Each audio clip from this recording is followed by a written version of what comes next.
अगली मौत किसकी। संजीव अपने दोस्तों राघव और प्रतीक के साथ बियर बार में बैठकर बियर पी रहा था। संजीव आज बहुत खुश लग रहा था। अरे यार, आज की पार्टी में तो मजा आ गया। तुम दोनों दोस्तों के साथ तो मेरी जिंदगी इतनी अच्छी है कि क्या बताओ कितनी अच्छी है। अरे भाई, अब दोस्ती की है तो जीना मरना सब साथ में। हाँ अरे यार सुनो, जल्दी से एक बियर और ऑर्डर करते हैं ना, एक आखिरी, और उसके बाद ये जश्न यहीं खत्म हो जाएगा। अरे हाँ, क्यों नहीं। वेटर, जल्दी से 2 बियर की बोतल लेकर आओ। आज मेरे दोस्तों को जश्न मनाना है, क्यों? इतने में वहां पर एक बहुत सुंदर लड़की छोटे छोटे कपड़े पहनकर हाथ में बियर की बोतल लेकर उसके पास आती है। ये लीजिए, आपने बियर ऑर्डर की थी ना, मैं लेकर आ गई। क्या बात है यार, इस बार की वेटर तो बड़ी सुंदर है। अब बियर लेकर आई हो तो अपने हाथों से ही पिला दो ना। हाँ, क्यों नहीं, जैसा आप बोलोगे मैं वैसा ही करूंगी। क्या बात है यार, अब तो लगता है रोज यहीं आना पड़ेगा। उसके बाद वो लड़की उन तीनों को बियर सर्व कर देती है। पार्टी करने के बाद वो तीनों अपने अपने घर जाते हैं। प्रतीक, संजीव और राघव को उनके घर छोड़कर जैसे ही अकेला अपनी कार में आकर बैठता है तो अचानक उसे एहसास होता है जैसे उसकी कार की पीछे वाली सीट पर कोई बैठा हुआ है।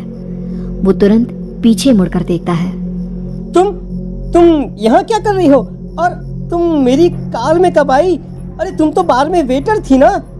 बस ऐसे ही मेरा दिल कर रहा था आपके साथ आपके घर चलने का, इसलिए मैं आपके साथ चली आई। अरे लेकिन तुम मेरी कार में आई कब? अभी कुछ देर पहले तो यहाँ पर मेरे दोस्त बैठे हुए थे। प्रतीक के इतना बोलते ही उस लड़के का चेहरा खतरनाक तरीके से बदल जाता है। उसकी आंखें पत्थर की तरह सफेद और पूरे शरीर पर नीली नीली नसें उभर आती है। गाड़ी चलाओ, पूरी स्पीड में चलाओ, और अगर तुमने गाड़ी रोकने की कोशिश भी की तो मुझसे बुरा कोई नहीं होगा। डर की वजह से प्रतीक के पसीने छूटने लगते हैं। उसका शरीर बुरी तरह से कांप रहा था। प्रतीक बिना कुछ सोचे समझे कार को फुल स्पीड से चलाना शुरू करता है। चलते चलते वो शहर से दूर एक पहाड़ी पर पहुंच जाता है और सामने अब सिर्फ पहाड़ी का किनारा दिख रहा है, जिसे देख प्रतीक घबराकर अचानक से कार को ब्रेक लगाता है। देखो देखो देखो देखो, मुझे छोड़ दो मुझे। अगर मैंने गाड़ी जरा सी भी आगे बढ़ाई तो हम दोनों नीचे गिरकर मर जाएंगे। ये तो तुम्हें पहले सोचना चाहिए था ना। अब कुछ नहीं हो सकता।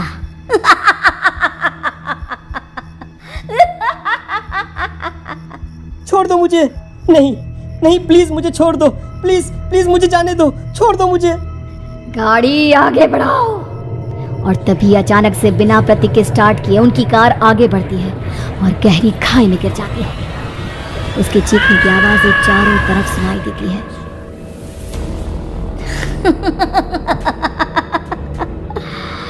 तुझे मारकर मेरे कलेजे में जल रही आग को थोड़ी शांति तो मिल गई, लेकिन अभी ये कहानी खत्म नहीं हुई।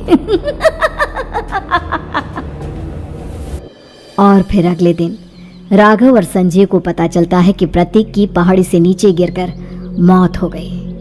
अरे कल रात की तो बात है यार, हम सब बैठकर पार्टी कर रहे थे, लेकिन मेरी एक बात समझ में नहीं आ रही। राघव शहर से इतना बाहर उस पहाड़ी पर इतनी रात को क्या करने गया था?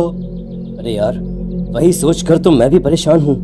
हम दोनों को छोड़ने के बाद तो वो सीधा अपने घर जाने वाला था, और वो आत्महत्या क्यों करेगा भाई? कल रात तक वो कितना खुश था, हमारे साथ सेलिब्रेट कर रहा था। हाँ, लेकिन पुलिस ने तो यही कहा है कि प्रतीक ने अपनी कार को जानबूझकर पहाड़ी से नीचे गिरा दिया और आत्महत्या कर ली। अरे यार संजीव, मेरी तो कुछ भी समझ में नहीं आ रहा है। चल ठीक है, अब मैं अपने घर जाता हूँ। Okay bye. राघव अपने घर में अकेला था। दोपहर का वक्त था। तभी दरवाजे की घंटी बजी। कौन है? अरे 1 मिनट रुको, अभी आता हूँ। राघव ने जैसे ही दरवाजा खोला उसने देखा कि सामने एक बहुत खूबसूरत लड़की खड़ी हुई है। कौन है आप और यहाँ किससे मिलने आई हैं? देखिए ना, बाहर बारिश शुरू हो गई थी, मेरी गाड़ी खराब हो गई है। आपका घर नजर आया तो सोचा कुछ हेल्प ले लेती हूँ। क्यों नहीं, आइए ना, आइए आइए। मेरे कपड़े पूरे भीग चुके हैं, क्या आपके पास टॉवल मिलेगा प्लीज? राघव अपने बाथरूम से एक टॉवल लाकर उस लड़की को देता है। थैंक यू सो मच, अब मैं चलती हूँ। अरे इतनी क्या जल्दी है, आप चाहे तो बारिश रुकने तक यहाँ पर रुक सकती हैं। हाँ। लड़की ने पलटकर राघव की तरफ देखा। नहीं, मुझे जाना होगा, मेरा काम बाकी है। और वो वहां से चली गई। उस लड़की के जाने के बाद राघव अपने बाथरूम में नहाने के लिए गया और जैसे ही उसने बाथरूम में देखा तो उसका टॉवल वहीं पर लटका हुआ था। उसने टॉवल हाथ में लिया तो देखा कि उसका पूरा टॉवल खून के धब्बों से सना हुआ है।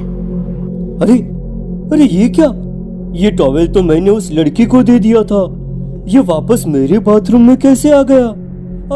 और इस पर ये खून के धब्बे कहाँ से आ गए? राघव ने आईने में देखा तो उसकी गर्दन पर एक बड़ा सा चाकू का कट लगा हुआ था जिससे खून बह रहा था, जिसे देख राघव के होश उड़ गए। हाँ, अरे ये क्या, मेरी गर्दन इतनी ज्यादा कटी हुई है और मुझे दर्द भी नहीं हो रहा है। ये क्या हो रहा है मेरे साथ? राघव घबराकर बाथरूम से बाहर आया और अपना मोबाइल उठाकर उसने संजीव को फोन लगाया। संजीव जल्दी से मेरे पास आ जाओ, मुझे लगता है कुछ बहुत बड़ी गड़बड़ है, जल्दी आ जाओ। उधर से आवाज आई, लेकिन वो आवाज संजीव की नहीं बल्कि एक लड़की की थी। कुछ अजीब नहीं हुआ है, बस तुम्हारी मौत तुमसे मिलने आई थी और तुम्हें मारकर चली गई। अब तुम इस दुनिया का हिस्सा नहीं हो राघव, इसलिए तुम्हें अपनी गर्दन के कटने का दर्द भी महसूस नहीं हो रहा। नहीं, ऐसा नहीं हो सकता, ऐसा नहीं हो सकता। कौन हो तुम? तुम्हारी मौत। अब संजीव के पास खबर पहुंचती है कि राघव ने अपने ही घर में चाकू से गर्दन काटकर आत्महत्या कर ली। ये सुनने के बाद संजीव के होश उड़ गए। वो पसीने से तरबतर हो गया और एक अनजाना डर अब उसके दिल को सताने लगा। संजीव के साथ ही उसका एक छोटा भाई राजीव भी रहा करता था। अपने भाई को इस तरह परेशान देखकर राजीव उसके पास आया। अरे भैया, क्या हुआ भैया? आप इतने घबराए हुए क्यों लग रहे हैं? प्रतीक और राघव की मौत, मेरा मतलब मेरी कुछ समझ में नहीं आ रहा भाई। अचानक से मेरे दोनों दोस्तों ने आत्महत्या क्यों कर ली? अरे वो तो मेरी भी समझ में नहीं आ रहा है भैया। हाँ, हो सकता है कि कोई परेशानी होगी और इसीलिए उन्होंने ऐसा किया होगा। हाँ, लेकिन दोनों की जिंदगी में एक साथ परेशानी और दोनों का इतनी खतरनाक तरीके से आत्महत्या करना, कहीं ऐसा तो नहीं मैं भी मर जाऊंगा? अरे आप ऐसी बातें क्यों कर रहे हैं भैया? वैसे ही मैं इतना परेशान हूँ। जब से अंजलि ने मेरा साथ छोड़ा है तब से सब कुछ बहुत अजीब सा हो गया है। रोज रात को डरावने सपने आते हैं। ऐसा लगता है जैसे अंजलि बार बार मेरे सपनों में आकर मुझे डराने की कोशिश करती है। अंजलि का नाम सुनते ही संजीव की आंखें फट गई और उसके गले में आवाज अटक गई। उसके चेहरे पर घबराहट साफ नजर आ रही थी। कौन थी वो लड़की जिसने प्रतीक और राघव को आत्महत्या की आड़ में मौत के घाट उतार दिया? और कौन थी अंजलि जो बार बार राजीव के सपनों में आकर उसे डरा रही थी? अंजलि का नाम सुनकर संजीव इतना घबरा क्यों गया?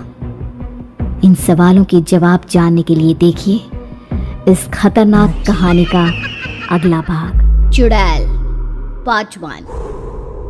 अजी सुनते हैं, हमारा बेटा भी कुछ दिन बाद 18 साल का हो जाएगा। कहीं वो डायन उसे भी खा गई तो? कैसी बातें कर रही हो? जब वो इस गांव में ही नहीं है तो कोई भी डायन या बुरा साया उसका कैसे कुछ बिगाड़ सकता है? उसे कुछ नहीं होगा। हाँ जानती हूँ, आपने उसे पढ़ाई के बहाने इस गांव से बाहर निकाल शहर भेज दिया है, लेकिन ये भी तो सच है ना कि वो बार बार यहाँ आने की जिद करता रहता है। वो चाहे कितनी भी जिद कर ले जानकी, पर मैं उसे इस गांव में कभी वापस नहीं आने दूंगा। मैं नहीं चाहता कि गांव के दूसरे लड़कों की तरह मेरे बेटे की भी अजीबोगरीब ढंग से मौत हो जाए। कभी कभी तो लगता है कि हम सब गांव वालों को हिम्मत करके अपने गांव को इस बुरी आत्मा से छुड़वा लेना चाहिए। लेकिन कौन जानता है आखिर वो खतरनाक साया किसका है? वो काली आत्मा कौन है जो रातों रात हमारे गांव के लड़कों को निगल जाती है? सुमेर और जानकी जब ये सारी बातें कर रहे थे तब रात के लगभग 10 बज चुके थे और हर रात की तरह भैरवगढ़ गांव एक भयानक काले तूफान की आगोश में था। बाहर चल रही तेज हवाएं और बारिश के बीच कभी कभी ऐसा लगता जैसे कोई बुरी तरह से चीख रहा है। किसी के तड़पने और चीखने की आवाज़ें गांव के कानों में बार बार टकराती, पर वहां रहने वाले किसी भी औरत या आदमी के अंदर इतना साहस नहीं था कि वो अपने घर से बाहर कदम रख के उन आवाज़ों तक पहुंच सके। सो जाओ जानकी और घर के खिड़की दरवाजे कसकर बंद कर दो। अब जानकी सब खिड़कियां ठीक से बंद करने ही लगती है कि तभी उसे अपने घर के दरवाजे पर जोर जोर से खटखटाने की आवाज़ें सुनाई देती है। इन आवाज़ों को सुनकर जानकी और सुमेर के चेहरे डर से पीले और हाथ पैर ठंडे पड़ जाते हैं। जानकी, जानकी, इतनी रात कौन होगा? पता नहीं, ऐसा लग रहा है कोई बुरी तरह से दरवाजा खटखटा रहा है। अरे हाँ, पर किसी की आवाज़ भी तो नहीं आ रही। क्या करूं? दरवाज़ा खोल लूं या नहीं? कहीं ऐसा ना हो कि किसी को हमारी मदद की ज़रूरत हो। लड़खड़ाते कदमों से सुमेर दरवाजे के करीब जाता है और अपने कान को दरवाजे पर रख धीरे से आवाज़ देते हुए पूछता है, कौन है? कौन है वहाँ? तभी एक बेहद डराने वाली आवाज़ उसके कानों से टकराती है। दरवाज़ा खोलो, दरवाज़ा खोलो, वरना आज की रात इस गांव में कोई जिंदा नहीं बचेगा। मैं जानती हूँ तुम्हारा बेटा 18 साल का होने वाला है। अगर उसकी जान की जरा भी परवाह है तो दरवाज़ा खोल दो। इस आवाज़ को सुनते ही सुमेर घबरा कर पीछे हट जाता है और जानकी को पूरी बात बताता है। कहीं वो डायन हमारे घर तक तो नहीं पहुंच गई। अब हम क्या करेंगे? मुझे दरवाज़ा खोलना ही होगा जानकी। मेरे पास अब कोई रास्ता नहीं है। इतना कहकर सुमेर डर से अपनी दोनों आंखें कसकर बंद करता है और कांपते हाथों के साथ झटके से दरवाज़ा खोल देता है। तभी किसी के जोर से हंसने की आवाज़ सुमेर और जानकी को सुनाई देती है। उस आवाज़ को सुन दोनों दरवाजे की तरफ देखते हैं और सामने अपने बेटे राहुल को खड़ा देख दंग रह जाते हैं। राहुल के हाथ में उसका मोबाइल होता है जिसमें से वो आवाज़ बज रही थी। ये क्या मजाक है? और तू यहाँ, तुझे मना किया था ना गांव में आने को, समझ में नहीं आता क्या? 18 साल का होने वाला है तू। माँ, आप लोग भी पता नहीं किन अंधविश्वास भरी बातों पर भरोसा करते हैं। क्या मैं अपने घर नहीं आ सकता? आप लोगों से नहीं मिल सकता? देख बेटा, हमने तुझे किसी वजह से ही इस गांव से दूर रखा था और यहाँ आकर तूने अच्छा नहीं किया। चल, मैं तुझे अभी के अभी वापस शहर छोड़कर आता हूँ। ओफो पापा, आप बेकार की बातों से परेशान हो रहे हैं। बाहर इतना तेज अंधड़ तूफान चल रहा है, कहीं जाने की जरूरत नहीं है। मैं बस आप लोगों से मिलने आया हूँ, कुछ दिन रहकर चला जाऊंगा। दिमाग खराब हो गया है इस लड़के का। नहीं जानता कि इस गांव में ये सुरक्षित नहीं है। किसने कहा था तुझे यहाँ आने को? ये आवाजें सुन, बाहर से जो आवाजें आ रही है तुझे सुनाई नहीं देती क्या? अरे माँ, जब जोर से तूफान चलता है, तेज हवाएं चलती हैं, तो इसी तरह की आवाजें आती हैं। ये बहुत नॉर्मल है माँ। नॉर्मल होगी तेरे लिए बेटा। 4 दिन शहर में पढ़कर आया है तो अपने माँ बाप की बात नहीं मान सकता। माँ, मुझे अभी बहुत जोरों से भूख लगी है। पहले कुछ खिला दो, और रात भी बहुत हो गई है। हम इस बारे में कल बात करते हैं, ठीक है? राहुल के वापस आ जाने से जानकी और सुमेर की आंखों की नींद उड़ गई थी। खाना खाने के बाद राहुल तो अपने बिस्तर पर जाकर सो गया, लेकिन जानकी और सुमेर पूरी रात उसके कमरे के बाहर पहरेदारी करते रहे। उन्हें पल पल इसी बात का डर था कि कहीं उनके बेटे को कुछ हो ना जाए। रात बीतती है, सुबह का सूरज निकलता है। अब जैसे ही वो राहुल को नींद से जागते देखते हैं तो उन दोनों के दिल को सुकून मिलता है। अरे माँ, पापा, आप अभी तक यहीं बैठे हैं? क्या पूरी रात सोए नहीं? जिनकी जवान बेटी की जान को खतरा हो, उन माँ बाप को नींद नहीं आती बेटा। अब तो वापस शहर चला जा। देखो माँ, मैं किसी जरूरी काम से इस गांव में आया हूँ, और वो काम पूरा होने के बाद मैं खुद यहाँ से चला जाऊंगा। काम? गांव में तेरा क्या काम है? पापा, मैं बचपन से ही इस गांव के बारे में बेहद डरावने किस्से सुनते आया हूँ, इसीलिए अब मैं उन्हीं किस्सों के ऊपर डॉक्यूमेंट्री फिल्म बनाऊंगा। रिसर्च करना चाहता हूँ कि आखिर सच्चाई है क्या। हे भगवान, लो जी सुन लिया, और भेजो इसे पढ़ने के लिए शहर। मैंने आपसे पहले ही कहा था मेरी बहन के पास दूसरे गांव भेज दो। ना ये शहर जाता और ना उल जुलूल की बात इसके दिमाग में आती। जानकी और सुमेर राहुल को समझाने की बहुत कोशिश करते हैं, पर वो किसी की बात नहीं सुनता और अपना कैमरा लेकर गांव के पास वाली काली पहाड़ी की तरफ निकल जाता है। अब राहुल जैसे ही काली पहाड़ी पर पहुंचता है, उसकी नजर पहाड़ी के ठीक बीचों बीच बनी एक पुरानी झोपड़ी पर पड़ती है। यहाँ भी कोई रहता है क्या? ये इंटरेस्टिंग होगा, ये इंटरेस्टिंग होगा। राहुल की आवाज पहाड़ों से टकराकर उसके कानों में सुनाई दे रही थी। उसने चारों तरफ का नजारा देखकर वहां की तस्वीरें अपने कैमरे में उतारना शुरू कर दिया। तभी अचानक राहुल ने अपने कैमरे में खींची हुई तस्वीर को जूम करके देखा और उसमें उसे जो नजर आया वो देखकर राहुल के होश उड़ गए। क्या सचमुच उस गांव के ऊपर किसी बुरी आत्मा का साया था? क्या राहुल की जान बच पाएगी? क्या देखा था राहुल ने उस फोटो में जिसे देखकर वो दंग रह गया? इन सवालों के जवाब जानने के लिए देखिए इस कहानी का अगला भाग।